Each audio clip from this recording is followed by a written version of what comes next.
Les amis, bonjour, on se retrouve pour une nouvelle vidéo Pop Culture Shock PCS avec ce troisième personnage. Alors on avait vu il y a quelques mois le personnage tiré du film Légende qui avait un tout petit tirage, qui était quand même vraiment très sympa, qui avait un bon rapport qualité-prix.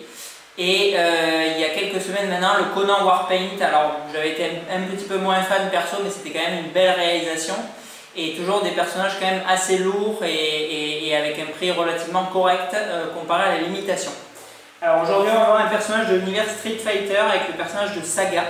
Et où là on a une limitation plus qu'exclusive pour le coup, puisque c'est une pièce qui est tirée à 75 exemplaires au monde. Dans sa version exclusive ils appellent ça, mais on est du coup plus sur un Deluxe. Et pour le coup ils ont vraiment pas rechigné sur la résine pour ce Deluxe. Alors on le verra lors du zoom, c'est une statue qui arrive en 5 boîtes, donc des boîtes de taille assez classique, des boîtes à la Sideshow ou des petites Prime One. 5 boîtes empilées les unes sur les autres, donc une grande palette de quasiment 2 mètres pour cette statue. Et pas moins de 2 paires de jambes, 2 socles et 4 bustes avec 4 têtes et 4 paires de bras, du coup pour ce Saga exclusive. Donc là pour le coup, bon, même Prime One avec des bras, des têtes alternatives ou des accessoires, là c'est vraiment du pipi de chat à côté parce que impossible de faire plus, je pense, impossible de faire un Saga plus ultime que celui-là parce que tout ce qui est possible de mettre, ils l'ont mis. Alors bon, c'est vrai que ça fait un petit peu grimper du coup le prix de la pièce parce qu'on est quasiment au double de ce qu'on retrouve d'habitude chez PCS. Les statues qu'ils proposent généralement c'est aux alentours de 1000-1200 euros. Là on est quasiment au double de ce tarif puisqu'on avoisine les 2000 euros, mais pour grosso modo au moins l'équivalent de 2 statues, voire quasiment 3 si on additionne du coup les bustes qu'ils fournissent, quoi. Alors c'est une statue qui est haut un tiers, donc déjà assez imposante puisque Saga, bon je joue pas spécialement à Street Fighter, mais c'est un personnage qui doit faire facilement 2 mètres j'imagine dans le jeu. Et du coup on a une pièce qui doit faire entre 70 et 80 cm, rehaussée grosso modo par 8-10 cm de socle. Et voilà, avec l'intégralité de ce qu'ils fournissent du coup en pièces interchangeables, ça fait vraiment une pièce très garnie, très fournie pour ce tarif, quoi. Après on est sur de la résine creuse, donc bon, d'une c'est déjà relativement pratique pour le sortir. Parce que déjà sortir une grosse pièce d'un carton, ça devient maintenant du sport vu le poids et la taille des objets. Voilà, on a 5 cartons du coup à déballer lorsqu'on assemble ces statues, en fait, puisqu'il y en a du coup 2. Heureusement, ils ont fait du coup, pour la plupart, le socle, et le socle doit être plein. Les jambes, je dirais moite-moite, et le torse et la tête, là, on est en résine creuse. Donc du coup, bon, c'est des cartons qui sont assez volumineux, mais pas trop galères en plus à sortir, donc ça fait plaisir de ce côté. Alors, au point de vue des possibilités, bon, les jambes elles sont du coup assez classiques, elles se ressemblent quand même beaucoup l'une à l'autre. On a du coup les 2 shorts de couleur, là un rouge et un jaune pour les 2 personnages, et du coup les alternatives pour chaque personnage, du buste, bras croisés avec cicatrice ou sans cicatrice, et exactement pareil pour les bras du coup décroisés avec ou sans. Et les têtes, là ils nous en ont carrément mis 4, donc la tête disons un peu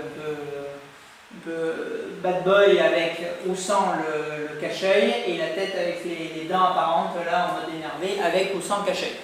Donc vraiment bon, disons que qui peut le plus peut le moins. C'est vrai que ça permet beaucoup de variations du coup dans l'exposition. On peut bien sûr imbriquer chaque buste, chaque tête sur chaque paire de jambes ou chaque socle, donc on peut du coup façonner un peu ces 2 statues vraiment à la carte. Et ça c'est aussi un plus. Alors au point de vue limitation, bon, c'est sûr que PCS c'est pas une marque qui est forcément excessivement en vogue. De plus, bon, Street Fighter, c'est pas là non plus la licence qui fait énormément vendre. Bon, 75 pièces, on a un tirage pour le coup encore plus petit que ce que fait Elite. Donc c'est vrai que c'est une statue qui est quand même assez rare sur le marché. Bon, il y a aussi peu de gens, je pense, qui vont l'acquérir parce que ça représente quand même une grosse somme et pour la marque et pour la licence. Beaucoup de frais de transport si on la commande loin parce que la palette est vraiment très grosse et très haute. Malgré tout, bon, c'est vrai que ça fait toujours plaisir d'avoir un tirage aussi bas. Au point de vue détail, bon, ça reste assez sommaire. C'est vrai que ça fait beaucoup penser au Conan. Je trouve que le Légende il avait été quand même plus travaillé. Là on est bon, sur des aplats de couleurs assez basiques. On a voilà, un petit socle qui doit symboliser, j'imagine, pas le tatami là, mais le truc sur lequel ils s'affrontent dans le tournoi, des statues du coup un peu hindouistes ou asiatiques, je ne sais pas trop d'où ça provient, et du coup après des paints de peau qui sont propres, il y a pas, ça ne bave pas ou quoi que ce soit, mais c'est vrai que c'est quand même assez basique. On a grosso modo une seule teinte de peau pour l'intégralité de la statue, avec un petit travail d'ombre et d'éclairage, et du coup les cicatrices qui sont apposées par-dessus, et le veinage pour les versions blessées. Voilà. Donc bon, je pense que voilà, c'est une statue qui va vraiment s'adresser bien sûr aux fans du personnage. Donc là, cette statue, elle est destinée à mon ami Christophe, il vient la chercher du coup ce dimanche. Donc j'imagine qu'il aime beaucoup le perso dans le jeu. C'est vrai que c'est vraiment un produit de niche. C'est une statue, ils ont bien fait de la proposer en version classique là ou régulière, je ne me souviens plus comment elle se nomme, avec voilà, une seule paire de jambes et deux torses qu'on peut interchanger. Parce que c'est sûr qu'aller mettre pas loin de 2000 € dans du PCS et dans ce personnage vraiment quand même peu apprécié, ça va pas être forcément tout le monde qui va le faire. Maintenant, bon, pour les fans, ils l'ont proposé et bon, on en voit une ou deux traîner par-ci par-là sur les 75 fabriqués, mais bon, j'imagine que la majeure partie est quand même dans les collections, donc c'est un produit qui a plu. Allez, on va du coup zoomer tout ça, je zoomerai, alors pour une fois, je le fais rarement, mais là, bon, ça mérite quand même d'être fait. Ce qui est resté dans la boîte, c'est-à-dire les pièces interchangeables pour que vous voyez vraiment toutes les possibilités. Et après, on conclura en quelques mots. A tout de suite. Allez, je zoome autour, je vous ai mis le flash du coup pour que vous voyez bien. Alors c'est un peu violent, peut-être baisser un peu d'ailleurs. Voilà. Alors bon, on a du coup les fameuses statues là qui représentent celles qui sont présentes au bord du ring là, du tatami dans les tournois de street. Ils ont repris du coup plus ou moins les mêmes en petits modèles sur le socle. Alors le socle, bon, il est assez basique, mais franchement, bon, ça va, il fait le job. Le paint au niveau des pieds, c'est quand même pas mal foutu. Disons, c'est vieille école. Ça fait vraiment, effectivement, on n'a pas du tout le côté technique, résine translucide ou carrément silicone qu'on trouve chez les autres fabricants. Là, on est sur bon, de la bonne vieille résine à l'époque avec un travail d'ombrage et de lumière, mais bon, franchement, ça passe quand même bien au niveau du grain de peau et tout, c'est cool. On a le mix média du coup pour les bandeaux et pour le short. Et après, donc là j'ai mis les deux versions du coup avec cicatrices parce que bon, je trouve qu'il y avait plus de détails, c'est plus sympa. Mais il y a du coup la possibilité de mettre 100. Et donc là on a la tête énervée avec le cache-œil. Au niveau des emboîtements d'ailleurs c'est assez atypique, on a des tiges de métal là qui rentrent du coup dans le torse. C'est une espèce de carré de métal qui vient s'enquiller. J'avais plus ou moins jamais vu ce système. Bon, la première j'ai un peu galéré, la deuxième elle est rentrée impec, donc why not.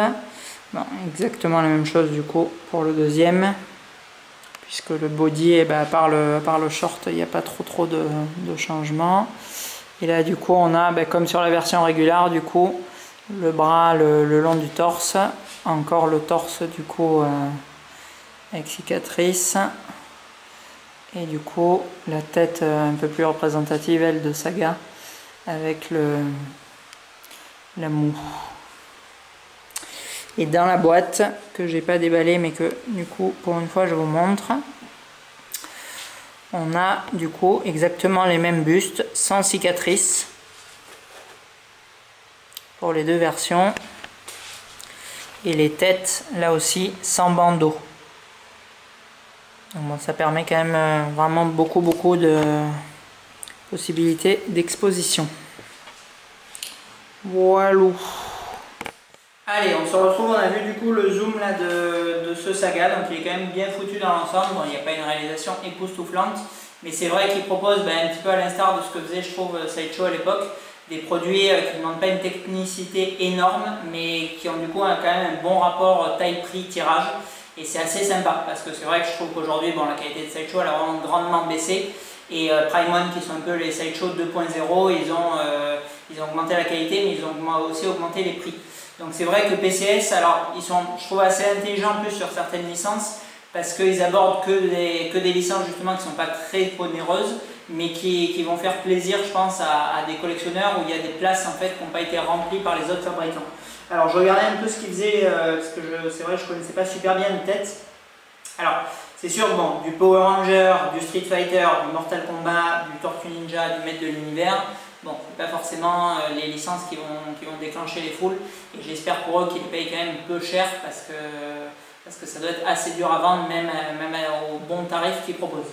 Après, à côté de ça, ils se sont lancés un peu du coup sur des films vraiment mythiques des années 80-90. Alors je pense notamment à du Robocop, à du Rambo, au film d'horreur aussi un petit peu là, avec la statue entière d'Halloween là, qui a l'air vraiment sympa, que j'aimerais bien voir en vrai pour le coup. Un Pumpkinhead, alors d'origine qui devait être proposé en entière et finalement qui va arriver en un quart, mais qui peut être aussi assez sympa, parce qu'à part la maquette Sideshow, il n'y a rien qui existe, et les rares fois où on la voit en vente, elle a des prix stratosphériques. Donc ça peut être cool. Et ils ont récemment proposé des Spider-Man, donc 2 Spider-Man différents je crois, et un Venom qui a l'air vraiment immense. Donc ça c'est assez chouette aussi, parce qu'encore une fois c'est des pièces qui font grosso modo la même taille que les Prime One, des pièces au un tiers, et qui sont facilement 30% moins chères. Donc bon, même s'il y a un peu moins encore une fois de technicité, de pièces interchangeables, d'effets un peu high-tech, bon, elles ont quand même de la gueule, parce qu'ils sculptent relativement bien. Et récemment, la pièce qui a un petit peu fait parler d'elle aussi, et je pense qu'il va y avoir un bon engouement là, au moment des précos, c'est le Jean-Claude Van Damme, qui est proposé du coup en 2 versions là. Alors je ne suis pas un expert non plus dans ces films, mais je crois que c'est du coup 2 tenues tirées du même film. Et c'est pareil, c'est une pièce où il n'y a rien du tout qui existe, où on reconnaît quand même bien l'acteur, qui est assez imposante puisqu'elle est au un tiers, et qui est proposé là aussi à un tarif assez justifié, disons, voilà, pour prendre le mot. Alors, j'ai vu qu'ils avaient proposé aussi un pack, ils ont l'air de le faire assez souvent, parce que je crois que ça avait été déjà... oui, ça avait été fait avec le Conan, c'est ça. En fait, ils proposent dans des packs un peu de luxe, comme on a avec ce saga, la possibilité d'acquérir du coup les 2 versions des statues. Alors en fait, c'est du coup plus ou moins la même statue, sauf que sur le Conan, ils ont appliqué 2 peintures différentes, ou classiques ou avec les peintures de guerre. Sur ce saga, bon là ils ont carrément du coup fourni toutes les pièces pour interchanger, mais c'est en fait grosso modo le même moule avec des cicatrices, des détails en plus ou en moins. Et avec le Van Damme c'est pareil, je pense qu'en fait c'est la même statue avec du coup uniquement les fringues qui changent. Et c'est vrai qu'en plus d'un prix de base relativement correct, ils vont faire un discount supplémentaire lorsque vous achetez les 2 pièces d'un coup en version un peu de luxe ultimate. Donc ça c'est assez chouette, assez curieux du coup de voir ce qu'ils vont proposer avec le Pumpkin et le Halloween. Alors le Halloween c'est vraiment pas courant en Europe, je connais quasiment personne qui l'a pour le coup, enfin, hors Angleterre. Et on le voit presque jamais en vente, ou alors beaucoup plus cher que le prix d'origine, quasiment le double quand on le voit. Mais je pense que c'est une pièce, voilà, encore une fois, où il n'y a pas un travail, c'est sûr qu'il n'y a pas la technicité, le côté artistique ou ingénieux que peut proposer Elite, mais on est à moins de la moitié du prix, comme l'avait soulevé plein de collectionneurs, pour une statue qui fait grosso modo presque le même poids et les mêmes dimensions, avec un tirage là aussi très petit. Donc c'est une statue que j'aimerais vraiment bien voir et bien présenter pour le coup. Et une fois, alors bon, je sais qu'il ne parle pas français, mais je pense à mon ami Andrea là, en Espagne, qui a fait un magnifique display du coup avec toutes les statues élites, et où il a mis cet Halloween. Et honnêtement, bien intégré, bien présenté, c'est une statue qui a vraiment de la gueule. Voilà. Allez, donc ce saga, bon, je me doute qu'il ne passionnera pas tout le monde, mais voilà, comme je l'ai entre les mains, c'est l'occasion de vous le présenter. Allez, on se retrouve, j'imagine, la semaine prochaine avec, qu'est-ce qu'il faut que je vous montre encore, avec encore un peu de Predator, et prochainement sûrement avec un Ken le survivant. Mais ce sera peut-être du coup, ah non, ce ne sera pas la semaine prochaine,